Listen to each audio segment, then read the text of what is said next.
Alors, du coup, on va poursuivre nos actualités juridiques avec une nouvelle affaire devant le Conseil d'État et qui concerne, alors accrochez-vous bien, le renouvellement du contrôle aux frontières en France. Oui, vous avez bien entendu. Alors, pour le contexte, on a les autorités françaises qui ont adressé une note à la Commission européenne pour notifier leur intention de renouveler temporairement les contrôles aux frontières intérieures de l'espace Schengen à compter du 1er mai 2022 et jusqu'au 31 octobre 2022. Et on a plusieurs associations qui ont contesté cette décision du Premier ministre de réintroduire le contrôle aux frontières intérieures. Bon, les associations en question qui ont intenté le recours sont les suivantes. On a l'Association nationale d'assistance aux frontières pour les étrangers, le groupe d'information et de soutien des immigrés, la CIMAD, que Cro-Blanc affectionne tout particulièrement, et la Ligue des droits de l'homme. Et alors, quand il parle de rétablissement de contrôle aux frontières intérieures avec la Belgique, le Luxembourg, tout ça, est-ce que c'était par rapport à l'immigration Alors, exclusivement ou est-ce qu'on peut y voir le justement, lien avec la Covid aussi et ce dont on a justement, parlé tout à Daimon, l'heure? je vais y venir. Ah, Je vais y venir, ne t'inquiète pas. Bien se passer, ne t'inquiète pas.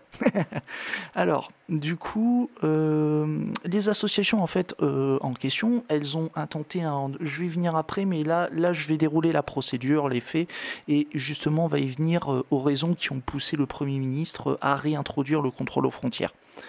Du coup, les associations en question, elles ont intenté ce recours en estimant que la décision du Premier ministre a été prise en violation du droit de l'Union européenne et plus particulièrement un règlement du 9 mars 2016 qui s'appelle le Code frontière Schengen. Et pour votre culture, ce texte prévoit sous certaines conditions la possibilité de réintroduire temporairement un contrôle aux frontières intérieures des États qui appartiennent à l'espace Schengen.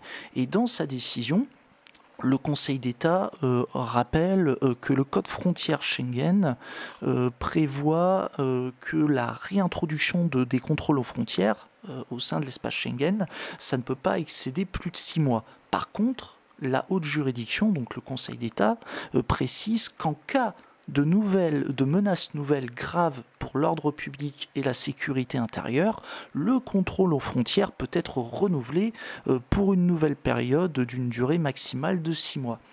Et d'ailleurs, toujours selon le Conseil d'État, une menace est considérée comme nouvelle dans 2 cas. Soit lorsqu'elle est d'une nature différente de celle des menaces précédemment identifiées, soit lorsque des circonstances et événements nouveaux en font évoluer les caractéristiques, dans des conditions telles qu'elles modifient l'actualité, la portée ou la consistance. Et par ailleurs, le Conseil d'État précise que de telles circonstances et événements peuvent tenir notamment à l'objet de la menace, son ampleur ou son intensité, sa localisation et son origine. Et là, on va en venir à quelles étaient les menaces en question. Qu'est-ce qui a été considéré comme une menace nouvelle ? Alors, dans le cas présent, le Conseil d'État constate que la décision du Premier ministre a été en quelque sorte motivée, on va dire, sur le fondement de 3 menaces nouvelles. Tout d'abord, la première menace nouvelle découle du conflit ukrainien qui génère, encore une fois, c'est ce que considère le Conseil d'État. Alors, justement, ça découle du conflit ukrainien qui génère des risques sur le territoire français en matière de criminalité organisée et de trafic d'êtres humains. Ensuite, deuxième nouvelle menace... En France, par rapport à l'Ukraine, on n'est pas un pays limitrophe, on n'est pas... Alors attends, j'essaie de voir s'il y a des arguments, des éléments complémentaires. Si tu veux les éléments complémentaires, normalement tout figure au paragraphe 6 de la décision. Normalement, tu as un numéro 6 et normalement, tu dois voir les éléments sur le conflit ressort des pièces ukrainien. du dossier que... Ok, d'accord. Alors après, je pense pas je pense que malheureusement, tu n'auras pas le détail de l'explication. Je crois que normalement, il n'y a pas de détails à ce sujet. Il faudrait avoir les conclusions du rapporteur public sur cette affaire pour, on va dire, qui donnerait plus de détails. Mais là, je les ai pas sous la main. Je les chercherai peut-être après. L'Irak et de la Syrie en l'occurrence. Alors ouais, c'est justement la deuxième menace nouvelle que j'allais évoquer. C'est qu'il y a, alors bon, je vais le résumer. Il y a un risque accrue de terrorisme qui est liée à plusieurs facteurs, à savoir le retour de combattants terroristes en provenance d'Irak ou de Syrie. Il y a aussi l'augmentation du nombre d'appels à commettre des attentats contre les juifs, l'expansion récente du réseau terroriste islamiste en Afrique centrale et occidentale, et il y a aussi, le verdict du procès des attentats. Comment on appelle ça? Il y a actuellement le procès des attentats, tu sais, qui avait eu lieu aux abords du Stade de France en 2015. Je crois que c'est ceux où il y avait eu, si je dis pas de bêtises, plus d'une centaine de morts, je crois, lors de ces attentats, si je dis pas de bêtises.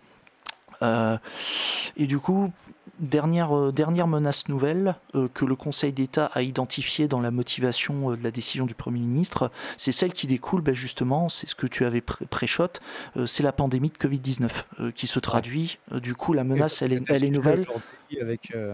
Avec justement les nouvelles règles en vigueur à compter du 1er août.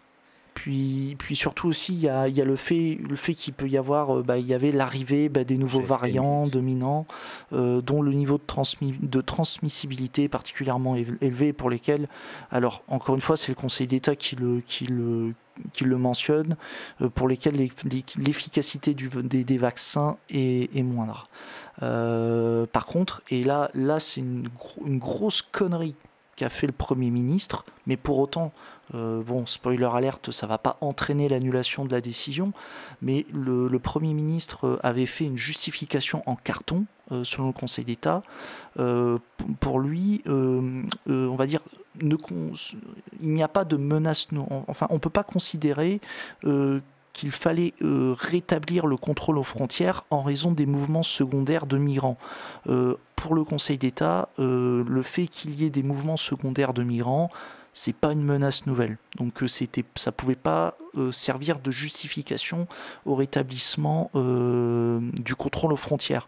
Mais malheureusement, le fait que le Premier ministre ait fait cette boulette, grosse boulette avec des guillemets, on va dire cette erreur, elle n'est pas suffisante pour entraîner l'annulation de la décision du Premier ministre, parce que, comme l'a expliqué le Conseil d'État, il y a des menaces nouvelles que je viens de vous évoquer qui découlent du Covid-19, qui découlent du risque terrorisme et du conflit ukrainien. Et du coup, malheureusement pour nous, une partie de la gauche, c'est, je veux dire, contrôle aux frontières, ça nous hérisse les poils. Et pour les droitards, on peut se dire que là, ils ont la gaule, ils se disent, ah, c'est cool. Toute raison est bonne pour, voilà. Oui. Donc du coup, là, j'en ai terminé sur ce sujet. C'était assez rapide.